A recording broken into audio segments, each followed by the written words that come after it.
Hal yang kedua yang juga disampaikan oleh Yesus, karena itu pergilah gereja in mission.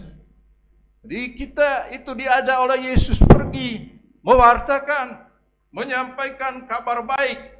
Dan dia katakan, jadikanlah semua bangsa muridku.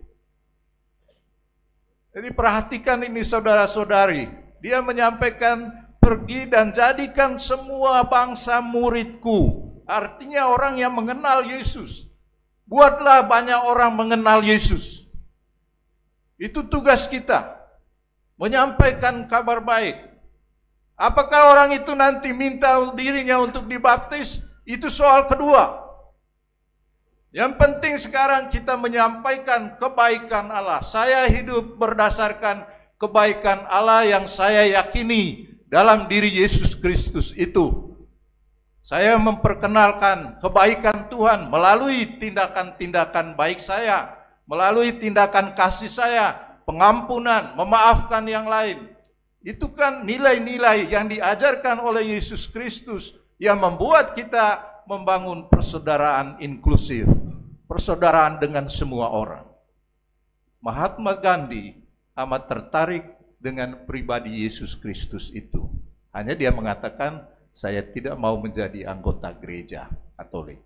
Tapi saya percaya kepada Yesus Kristus sebagai tokoh yang mengajarkan kebaikan-kebaikan. Maka pesan Yesus ini, jadikanlah semua bangsa muridku, dilihat dalam pengertian kita membuat orang mengenal Yesus Kristus itu. Sharing Frater Bakhtiar kemarin juga menarik. Dia katakan, ya dia dengan temannya anak-anak, kalau main bola itu mereka lihat di TV orang masukkan gol, lalu dibuatlah tanda salib. Demikian juga anak-anak Islam yang tidak tahu apa artinya tanda salib, mereka juga buat demikian. Sehingga ya dengan cara begitu, kemudian waktu makan bersama, kemarin diceritakan juga bahwa Frater Bakhtiar membuat tanda salib, lalu mereka katakan, kan tidak ada gol yang masuk, kenapa kamu buat tanda salib? Lalu dia jelaskan bahwa tanda salib itu adalah tanda kemenangan Tuhan Yesus. Lalu dia tambah cerita yang lain lagi. Ini menarik juga. Tatkala anak-anak itu diundang ke rumah Frater ini, di sana mereka menemukan ada figura besar Yesus dengan domba-dombanya, gembala yang baik. Lalu mereka bertanya, siapa itu? Nah, ini Frater ini tidak tahu menjelaskan karena masih anak-anak waktu itu. Dia mengatakan, itu paman saya. Lalu mereka mengatakan, oh pamanmu punya banyak domba ya? Iya. Ya mereka tidak cari tahu juga pamannya di mana. Tapi ini memperkenalkan Yesus yang akhirnya orang tahu, oh Yesus itu orang baik ya. Dan itulah apa yang dikatakan oleh Yesus itu. Lalu tahap berikut yang disampaikan oleh Yesus dalam Injil tadi ialah membangun satu persekutuan yang khusus dengan membaptis mereka dalam nama Bapa dan Putra dan Roh Kudus. Dibaptis. Setelah memang situasi memungkinkan, orang sendiri meminta dirinya dibaptis. Dan kita membaptis orang karena orang meminta untuk dibaptis. Jangan pernah merasa bahwa Anda dipaksa. Tapi tugas orang tua ialah membawa anaknya untuk dibaptis. Jangan tunggu dia tua. Ada pendapat orang tua, berikan kebebasan kepada dia. Itu pengaruh dunia modern yang terlalu mengagungkan kebebasan pribadi. Tidak, tanggung jawab orang tua membawa anaknya untuk dibaptis. Karena anak tidak tahu, kecuali kalau sudah besar. Jadi membaptis adalah tahap berikut yang kita akui tatkala memang Tuhan mengizinkan orang untuk dibaptis. Lalu yang ketiga, yang menurut saya ini penting juga untuk kita.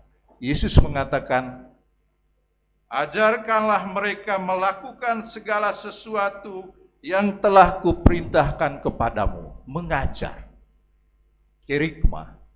Jadi tugas kita ialah mengajar. Tidak ada seorang pun dari antara kita yang perlu diam. Kalaupun diam, ya diam yang mengajarkan sesuatu. Tugas kita ialah mengajar. Kalau tidak ada yang berseru-seru, bagaimana iman itu bisa muncul? Menurut Santo Paulus, iman muncul dari pendengaran. Tapi kalau tidak ada yang bersuara, bagaimana bisa mendengarkan? Maka Yesus mengingatkan amanatnya yang agung ini, pergilah, ajarkanlah. Nah, tugas kita gereja yang berjalan bersama ini adalah juga mengajarkan. Berkata-kata, orang mengerti atau tidak, ya kita bersuara. Seperti Yohanes Pembaptis di padang gurun, dia menyampaikan. Tetapi dalam konteks gereja kita, tentu saja kita berusaha agar pengajaran kita itu diterima, dipahami. Maka kita mencari jalan, bagaimana cara terbaik agar ajaran kita itu memang ditangkap orang. Maka saudara dan saudari, kita semua punya tugas untuk mengajar. Marilah kita lihat diri kita sendiri. Apakah saya juga punya passion untuk mengajar? Amanat agung Yesus ini mengingatkan kita untuk mengajarkan ajarannya. Untuk melakukan sesuatu yang telah kuperintahkan. Perintah Yesus jelas. Hukum yang paling utama, cinta kasih. Masih ada perintah-perintah lainnya. Dan yang terakhir, saudara dan saudari, Yesus memberi jaminan, jangan takut. Aku menyertai kamu hingga akhir zaman. Jadi dalam hal ini, amanat Yesus ini meneguhkan kita. Saudara dan saudari yang saya kasihi, setelah mendengarkan amanat Yesus ini, Filipus itu menanggapi. Dia dibawa oleh Roh Tuhan. Melihat ada sida-sida yang baca kitab Yesaya tapi dia tidak mengerti.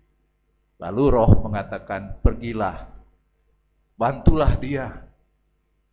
Dan Filipus siap. Lain dengan Yunus. Yunus ragu-ragu. Filipus pergi dan kemudian dia menyapa sida-sida itu. Lalu sida-sida itu kemudian menyampaikan apa yang sedang dia baca dan dia tidak pahami.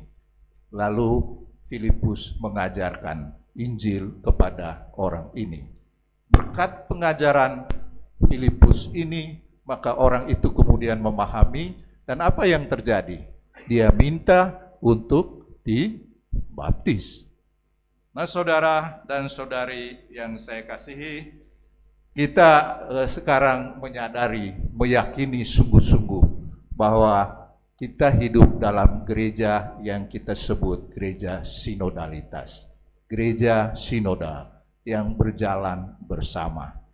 Kemarin juga kita diingatkan, bukan saatnya lagi kita saling mempersalahkan. Bukan saatnya lagi kita melempar tanggung jawab. Tetapi kita mengatakan, ini tugas kami semua. Mari kita cari jalan bersama. Maka gereja sinodal itu berarti gereja yang melakukan perjalanan bersama, bangkit, berjalan bersama, mengunjungi, pergi, berjalan dengan sukacita. Siapa yang berjalan? Kalau saya perhatikan di sinode kita ini, komposisi antara pria dan wanita itu boleh dikatakan seimbang. Ini juga satu hal yang bagi saya perlu kita pegang sungguh-sungguh. Paus mengingatkan peran perempuan dalam gereja kita. Mungkin untuk kita di sini tidak terlalu hal yang luar biasa. Tetapi untuk gereja di Vatikan melibatkan perempuan dalam gawe besar konsili itu amat jarang. Baru Paus Fransiskus ini melibatkannya. Kita di sini sudah melibatkan perempuan-perempuan. Dan dalam rekoleksi selama sinode ini, saya melihat bahwa peran wanita-wanita kudus ini sungguh luar biasa. Dan mari kita bangun terus-menerus kebersamaan ini di masa yang akan datang. Gereja Sinoda adalah gereja yang menyapa. Jadi jangan lupa menyapa satu sama lain. Gereja sinodal, gereja yang mengajar, gereja yang menerima, dan yang memperluas tenda persaudaraan kita. Sehingga kita menjadi satu gereja yang kukuh kuat.